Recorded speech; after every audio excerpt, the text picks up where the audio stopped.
Nous sommes partis sur des techniques de base.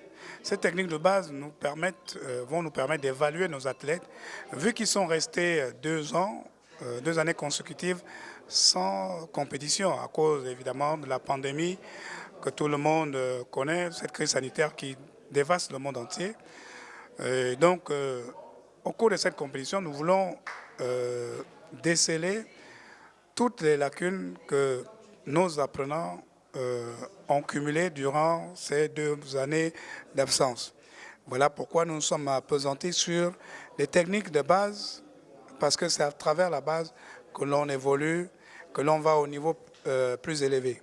La Ligue de l'Estuaire compte en moyenne une vingtaine de clubs et c'est 20 clubs qui vont évidemment compétir. Mais ces 20 clubs, pour bien signaler cela, ne vont pas tous se retrouver dans la salle. Chaque club fera passer ses athlètes à tour de rôle, évidemment pour le respect des mesures sanitaires qui ont été établies par notre gouvernement.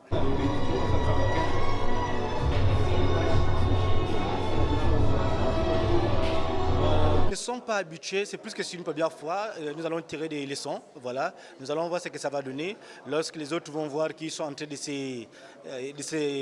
d'affronter quelqu'un qui passe dans un écran par rapport à ceux qui soient là. On ne sait pas l'émotion que ça fait, on ne maîtrise pas le sentiment, mais au sortir maintenant de la compétition, je pense que nous allons tirer des leçons. Ceux qui sont à l'intérieur, une fois vainqueurs, voilà, la Fédération gamélienne de wushu s'arrangera à envoyer leurs plis via les transporteurs, voilà, ils vont recevoir également leur prix. En gros, c'est un seul athlète qui passe en salle, voilà. On ne peut pas aujourd'hui prendre 2 ou 3 athlètes, compétir au même moment, non. C'est un seul athlète qui arrive sur ce tatami, il termine sa prestation, il rentre, et nous prenons un autre athlète.